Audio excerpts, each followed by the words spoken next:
অবশেষে জার্নি শেষ হলো। বাস থেকে নেমেই আসিফ তার ফেসবুক বন্ধু দীপ্রমকে ফোন দিল। স্টেশনের পাশেই ছোট একটা দোকানে নাস্তা খেতে বসলো ওরা।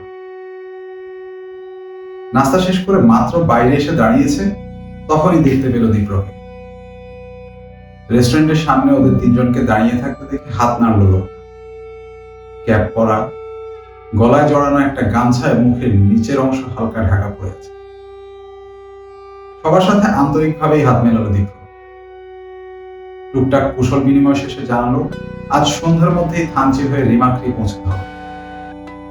সেখানে রাত যাপন শেষে রওনা হতে হবে তালঙ্গিছড়া নামক একদম সদ্য আবিষ্কৃত ঝর্ণাটার উদ্দেশ্যে। পাহাড় বলতে আসিফ পাগল। পার্বত্য চট্টগ্রাম আর সিলেটের পরিচিত প্রায় সব পাহাড়েই গেছে।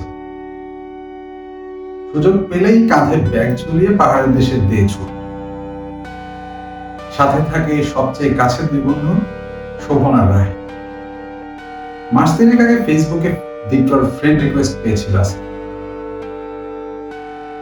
দীপ্রর বাড়ি পার্বত্য চট্টগ্রামে দেখে সাথে সাথে রিকোয়েস্ট অ্যাকসেপ্ট করেছে। সেদিনই দীপ্রর সাথে তার কথাবার্তা শুরু হয়েছে। বয়সে ওর চেয়ে অন্তত 10 বছরের বড় দীপ্র। পেশায় শ্রমজীবী, কম বেশি সব ধরনের কাজই করে, পাশাপাশি ট্রেকিং গাইড হিসেবেও কাজ করে। গত 3 মাসে ভার্চুয়াল জগতে দীপ্রর সাথে প্রচুর গল্প করেছে আসিফ। বেশিরভাগই দুজনের পাহাড়ে ঘোরার অভিজ্ঞতা। আসিফের পাহাড় প্রীতির কথা জানতে পেরেই সপ্তাহখানেক আগে দীপ্র জানায় যে থানচিতে মাত্রই কদিন আগে নতুন আরেকটা ঝর্ণা খুঁজে পেয়েছে। দীপ্র অভিজ্ঞ ট্রেকার। ঝর্ণা এবং তার আশপাশের পরিবেশ দেখে নিশ্চিত হয়েছে যে সে নিজেই এই ঝর্ণা আবিষ্কার করেছে। একথা শোনার সাথে সাথে আসিফের রক্তে অ্যাডভেঞ্চারের নেশা চেপে বসল। সাথে সাথে আবদার করল, দাদা আমাকে সেখানে নিয়ে যাবেন প্লিজ। প্রথমে দীপ্র নানান রকম ঝামেলার কথা বলে নিরস্ত করতে চেয়েছিল ওকে, কারণ সম্ভবত আর্মির কানেও গেছে এই ঝর্ণার কথা। ওরা এই গহীন পাহাড়ে কাউকে যেতে দেবে বলে মনে হয় না। কিন্তু আসিফ না ছোড়ল। অবশেষে দীপ্র রাজি হয়েছে, তবে শর্ত দিয়েছে যে একদম ঘনিষ্ঠ দু একজন ছাড়া কাউকে সাথে আনা যাবে না, এমনকি এই ঝর্ণাতে যাওয়ার কথাও কাউকে বলা যাবে না। কোন ক্রমে আর্মির কানে অ্যাডভেঞ্চারের কথা গেলে ওর গাইড নিবন্ধন বাতিল হতে পারে। শর্ত অনুযায়ী সবচেয়ে কাছের দুই বন্ধুকে নিয়েই এসেছে। নাস্তা শেষের অবধারিত সিগারেট শেষ করে থানচির বাসে উঠে বসলো চালক। রেমাক্রি পৌঁছতে পৌঁছতে একদম সন্ধ্যা। টানা 1.5 দিনের জার্নিতে 3 বন্ধুই ক্লান্ত। খাওয়া দাওয়া সেরে একটু তাড়াতাড়ি ঘুমিয়ে গেল সে। পরদিন একদম ভোরে শুরু হলো ট্রেকিং। একদিনে ঝর্ণায় পৌঁছানো সম্ভব হবে না, আবার ওই পথে এখনো পর্যন্ত কোনো পাড়া গড়ে ওঠেনি যে রাতে থাকা যাবে, সুতরাং তাঁবুর ব্যবস্থা করা হয়েছে। বেশ উঁচু কয়েকটা টিলা পেরোনোর পর অবশেষে একটা গিরিখাত মতন জায়গায় এসে যখন পৌঁছলো তখন প্রায় সন্ধ্যা। 2 দিক থেকে উঁচু পাথরের দেয়ালে ঘেরা জায়গাটা ক্যাম্পিং করার জন্য দারুণ। ঝিরি বয়ে যাচ্ছে, বিশাল বিশাল পাথর পড়ে আছে। একটা সমতল পাথর দেখে তার উপর তাঁবু ফেলল। পাথরের দুপাশে আগুন জ্বেলে দিল। ঝর্ণার পানিতে হাত মুখ ধুয়ে রান্না জোগাড় শুরু করে দিল। গল্প করতে করতেই রান্না বান্না চলল। দীপ্র অবশ্য আগেই বলে দিয়েছিল যে সেই সব কাজে থাকবে না। হঠাৎ শোভন বলে উঠল, এই তোরা একটা ব্যাপার খেয়াল করেছিস? জায়গাটা কেমন নীরব হয়ে আছে, ঝিঝি পোকার ডাক নাই, ঝিরির শব্দ নাই, কেমন না ব্যাপারটা?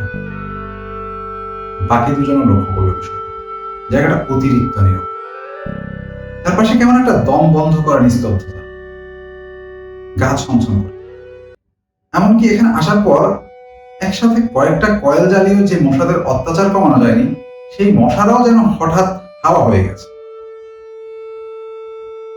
ব্যাপারটা অদ্ভুত।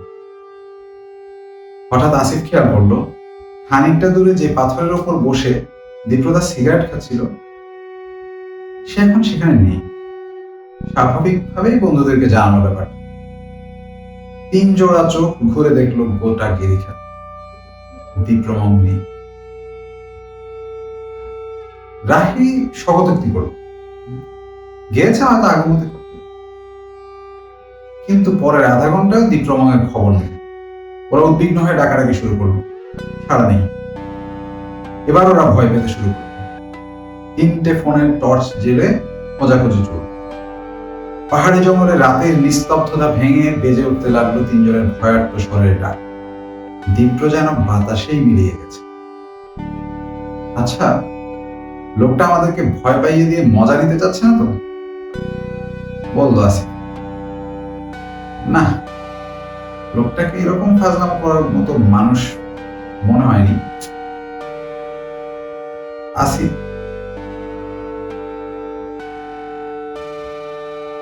শেষ পর্যন্ত আর থাকতে না পেরে 3 জন মিলে ফোনের টর্চ জ্বালিয়ে খুঁজতে বেরোল।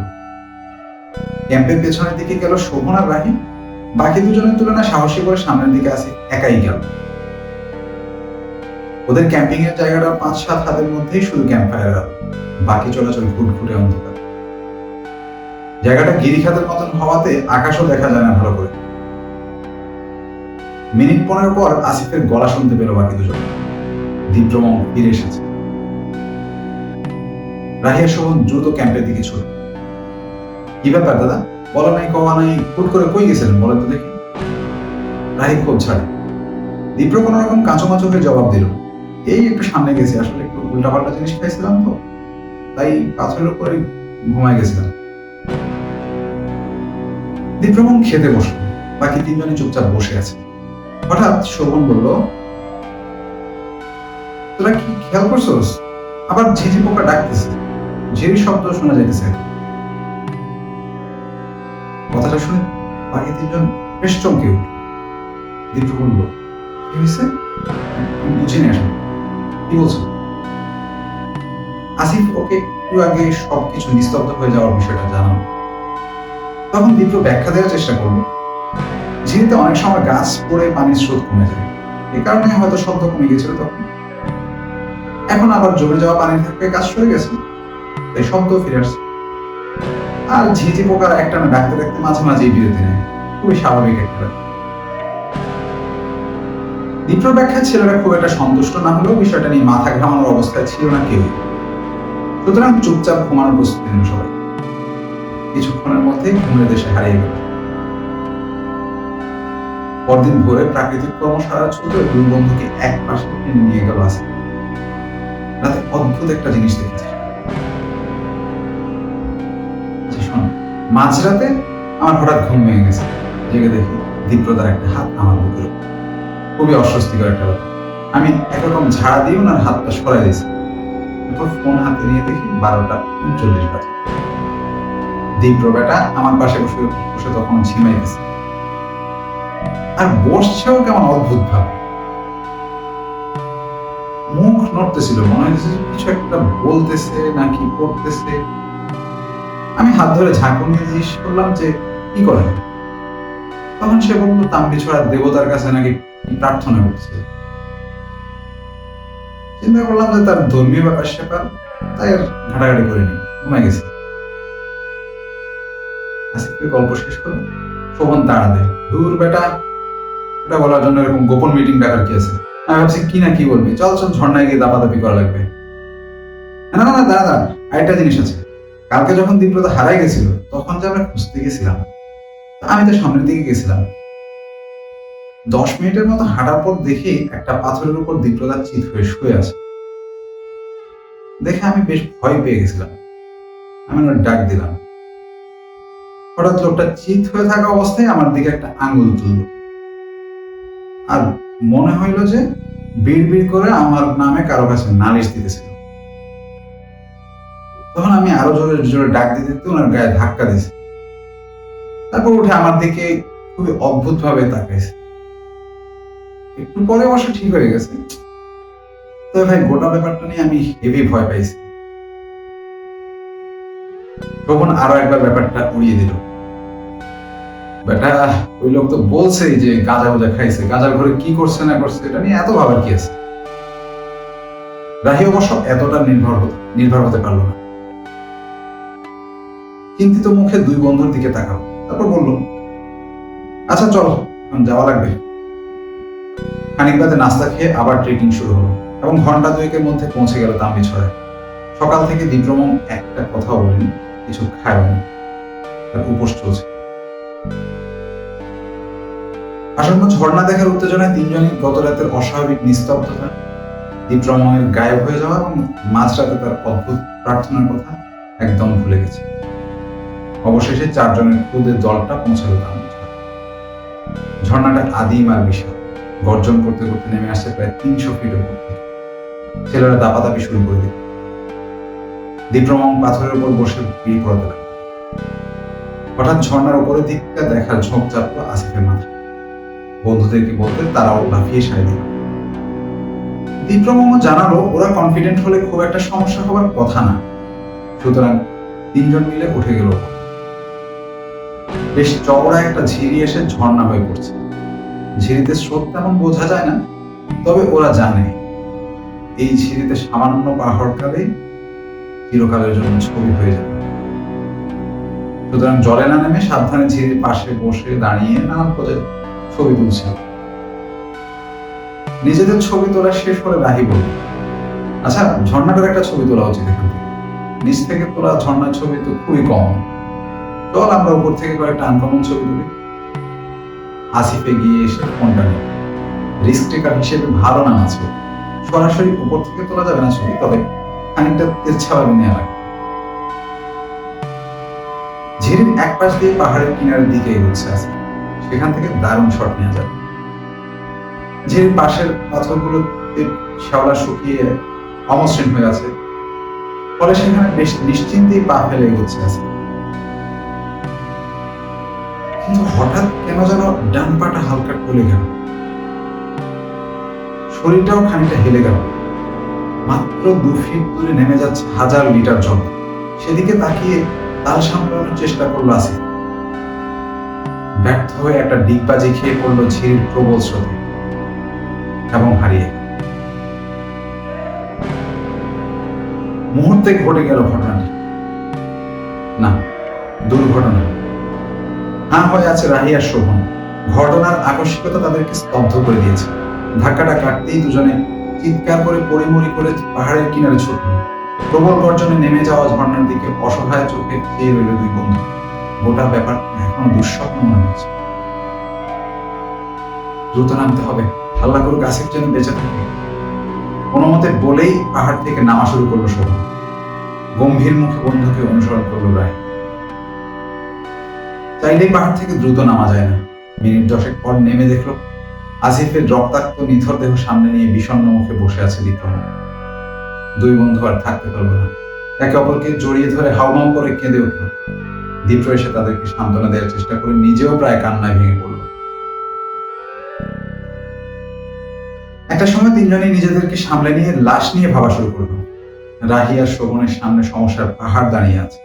আসিফের বাবা মাকে বুঝিয়ে বলা, থানা পুলিশ হলে সেসব সামলানো, এখান থেকে লাশ নিয়ে যাওয়া, মাথা কাজ করছে না কারোর। দীপ্রদা পরামর্শ দিল, লাশটা এখানেই দাফন করে যাওয়া উচিত। এখান থেকে সবচেয়ে কাছের সভ্য জগৎ রেমাকৃতে পৌঁছাতেও 1 দিনের বেশি সময় লাগে।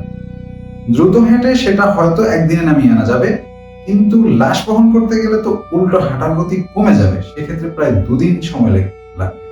তারপর বছরের এই সময়টা আবহাওয়া সবচেয়ে গরম আর আর্দ্র থাকে। লাশ থেকে 1 দিনেই গন্ধ বেরোনো শুরু হবে। পাশাপাশি এরকম একটা জায়গায় টুরিস্ট নিয়ে এসেছে এবং টুরিস্ট মারাও গেছে, জানলে আর্মি দীপ্রর অবস্থা দফা করে দেবে।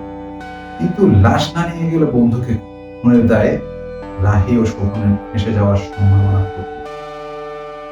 অনেক চিন্তা ভাবনা শেষে শোভন এবং রাহি ঠিক করলো তারা জানাজা দিয়ে এখানেই আসিফের লাশ দাফন করে যাবে এবং ঢাকায় গিয়ে আসিফের বাবা মার কাছে সব ঘটনা খুলে বলবে।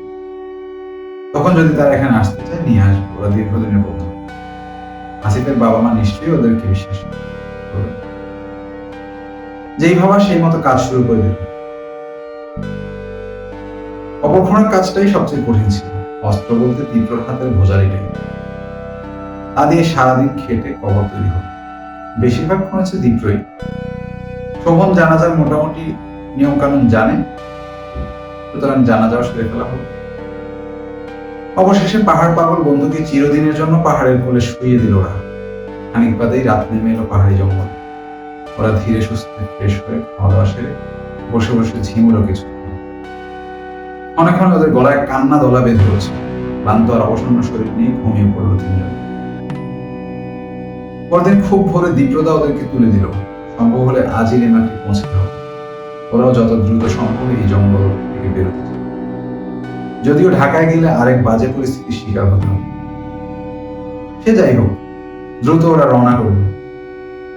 পেছনে পড়ে রইল ওদের প্রিয়তম বন্ধু আর তাম্বি ছোড়া। রেমাক্রি থেকে বিদায় নিল দীপ্রমণ। ওদের দুজনকে একটা নৌকায় তুলে দিয়েছে। টাকা বেশি লাগলেও ওরা বলেছে বাড়তি মানুষের সাথে এই মুহূর্তে নৌকা শেয়ার করার ইচ্ছে নেই। মাঝে চুপচাপ চলছিল। এক পর্যায়ে ওদের কেমন ঝিম মেরে থাকতে দেখে জিজ্ঞেস করলো, কোথায় গিয়েছিল? গুমট ভাবটা দূর করতে রাহি জবাব দিল, যেখানে গেছি নাম বললে তো ঝামেলা করবে। ও আচ্ছা, বুঝছি, তাম্বি ছড়ায়। হ্যাঁ, কিন্তু আপনি বুঝলেন কিভাবে? আরে ওখানে গেলেই হচ্ছে লোকজন এরকম লুকানোর চেষ্টা করে, বলতে চায় না।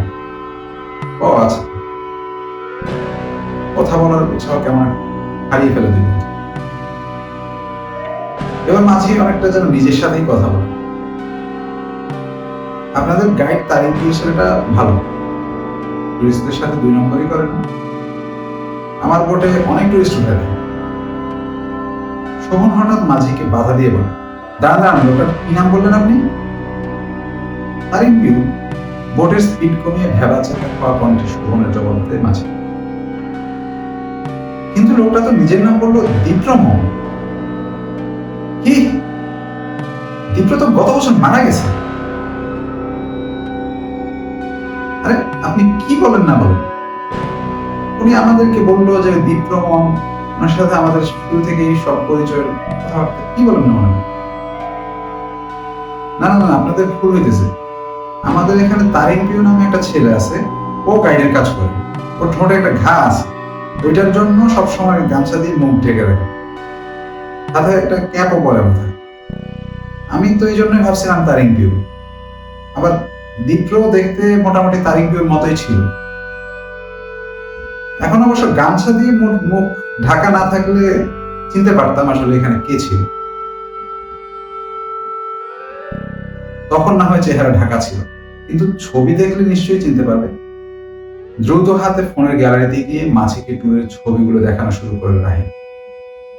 নৌকার ইঞ্জিন বন্ধ করে তিনজন গোল হয়ে বসে ছবিগুলো দেখতে থাকে। প্রথম দিকে ছবিগুলো ঢাকা থেকে বান্দরবান পর্যন্ত, ওগুলোতে শুধু ওরা তিনজন। এরপর শুরু হবে দীপ্রমং সহ 4 জনের ছবি। কিন্তু আশ্চর্য, দীপ্র তার ছবি কই? রেস্টুরেন্টে নাস্তা খাওয়ার পর শোভনের তোলা সেলফিতে শুধু ওরা 3 বন্ধুই হাস্যচোখ দাঁড়িয়ে আছে, দীপ্র নেই। এর পরের ছবি দেখে, তারপরের ছবি, তারপর তারপর তারপর রেমাকে পৌঁছানো পর্যন্ত তোলা প্রত্যেকটা ছবি দেখে আর আল্লাহ আল্লাহ করতে থাকে শোভন। না, একটা ছবিতেও নেই দীপ্রমণ। ভয়ের ব্যাপার হলো, কয়েকটা সেলফিতে দেখা যাচ্ছে যেগুলোতে ওরা 3 জন পোজ দিয়ে দাঁড়িয়ে আছে, ছবি তুলেছে চতুর্থ কেউ, কিন্তু সেই সেলফি টেকারই সেলফিতে নেই। 3 জন নীরবে মুখ চাওয়াচাওয়ি করে। মাঝি দীর্ঘশ্বাস ফেলে। রাহি এবার নিজের ফোনে তোলা ছবিগুলো বের করে। না, এখানেও কোনো ছবিতে নেই দীপ্রমণ। দ্রুত আসিফের ব্যাগ থেকে ফোনটা বের করে। আসিফের ফোনের পাসওয়ার্ড জানতো শোভন, কিন্তু সেখানেও দীপ্রমণের ছবি নেই। এবার দ্রুত আসিফের মেসেঞ্জারে যায়। তন্ন তন্ন করে খুঁজে দীপ্রমণ নামের কারোর সাথে কোনো চ্যাট তো দূরের কথা, আইডি খুঁজে পায় না। নামের কেউ যেন কখনোই ওদের সাথে ছিলই না। ওদের দিকে আরেকবার তাকিয়ে দীর্ঘশ্বাস ফেলে ইঞ্জিন চালু করে মাঝি। ওরা দুজন স্তব্ধ হয়ে বিস্ফোরিত চোখে চেয়ে থাকে।